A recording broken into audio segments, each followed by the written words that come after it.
fait encore beau, il y a des fleurs partout, je suis contente, il y a même des petits oiseaux qui chantent.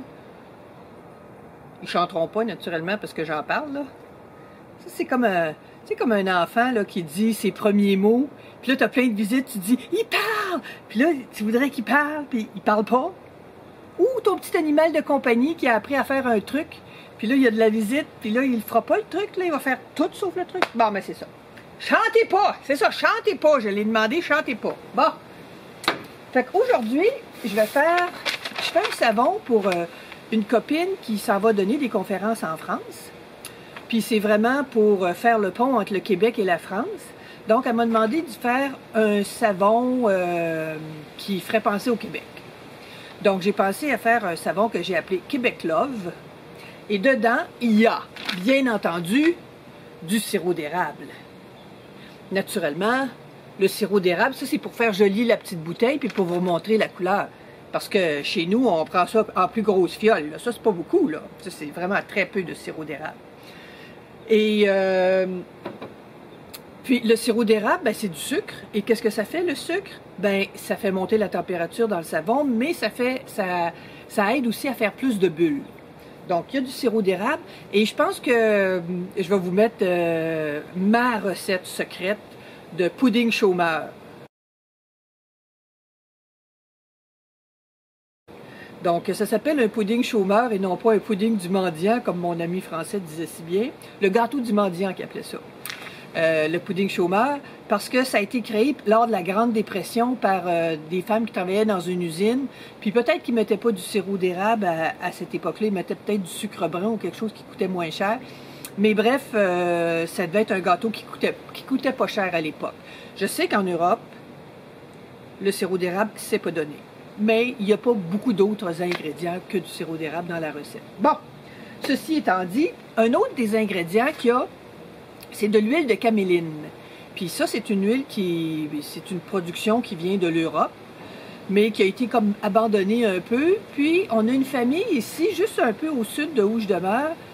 La famille, attendez un peu, j'ai noté son nom, je trouvais ça intéressant. La famille du Rivage, je crois. Oui, qui sont à Saint-Édouard, qui ont des grandes terres, puis ils cherchaient à trouver une nouvelle culture pour faire la rotation des cultures pour la terre. C'est important de la laisser reposer, puis bon, pour aller chercher d'autres bienfaits. Donc, ils sont tombés après plusieurs recherches, ils sont tombés sur l'huile de caméline, ils se sont informés et ont décidé d'en faire pousser. Donc, ça, c'est leur produit. La compagnie Et Voilà. Et de l'huile de caméline, là, c'est de l'or en barre pour la peau. Donc, on dit qu'elle est nourrissante, apaisante, régénératrice, anti-inflammatoire. C'est pas mal des affaires qu'on aime beaucoup, ça. Son autre nom, caméline, c'est l'imbator ou sésame d'Allemagne. Peut-être que ça va vous dire quelque chose. Les Européens, vous autres, ça devrait vous dire quelque chose ici. C'est moins connu un peu, mais ça commence. Donc, c'est riche en acides gras oméga 3, en vitamine E. Donc, ça protège puis ça apaise la peau. Ça convient, d'ailleurs, pour les peaux sensibles, irritées, sèches, matures. Ici, là, tu sais, la peau là, qui est plus ben serrée sur l'os, là. Bon, peau mature. Puis, mais c'est aussi bon pour les enfants. Donc, ben voilà, en gros. Par contre, elle n'a pas une durée de vie excessive. Une fois qu'elle est ouverte, il faut la garder au frigidaire entre 6 et 8 mois. Puis, il n'y a pas de contre-indication, pas de contradiction, mais de contre-indication. Attendez un peu, là, je suis partie par là-bas. Donc, aujourd'hui, je fais mon savon dans mon grand moule plat. Puis, mon chéri d'amour, il m'a fait deux petites colonnes en pentagone. Puis, des pentagones, celui-là, il y a 5 côtés. Écoutez, j'ai été bien surprise d'apprendre que s'il y avait 15 côtés, ça s'appelait un pentacaïdécagone. S'il y a 25 côtés, c'est un icosycaïpentagone. Et puis là, ça va comme ça jusqu'à 1000, puis envoyez donc. C'est intéressant, hein? On cherche ou on cherche pas. Bon. Fait que j'en utilise 2, puis je vais utiliser aussi 2 bouteilles en plastique à pression. C'est tout ce que j'ai à vous dire. Bon, les huiles que j'ai utilisées pour ça, naturellement, j'ai utilisé de l'huile de caméline, de l'huile de noix de coco, olive, palme, du beurre de karité, de l'huile de ricin et de l'huile de tournesol. Les couleurs, bon, ben, ils sont mentionnées dans la vidéo.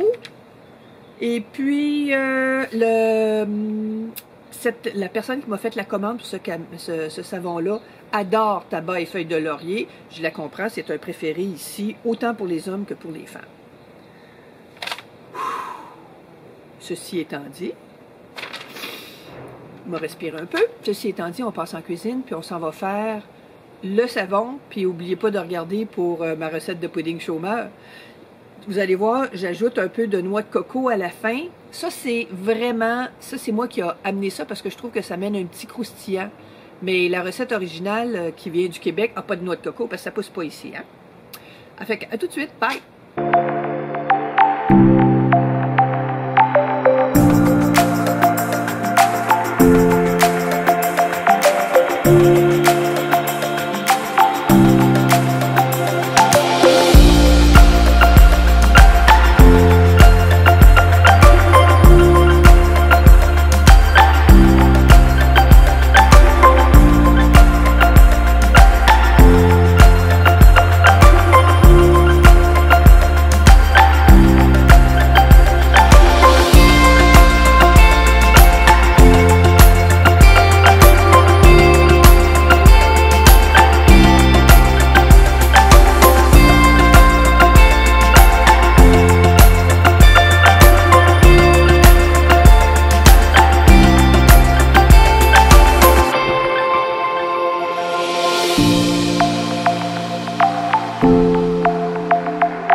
Québec Lave vous a plu. L'important, c'est qu'il n'y a plus à ma copine qui me l'a commandé. Pour mon prochain savon, je vais vous en montrer un que j'ai fait avec mon macérat de pissenlit, mon fameux macérat de pissenlit. Si vous êtes nouveau sur ma chaîne, ben bienvenue et merci d'être là. Et si vous êtes déjà des abonnés, merci, merci, merci. Écoute, il y en a qui me font des messages à chaque fois que je commence à vous connaître, c'est le fun! Et sur ce, je vous laisse, je m'en vais faire du vélo. Je vais peut-être me décoiffer, mais ça prend ce que ça prend. Bye!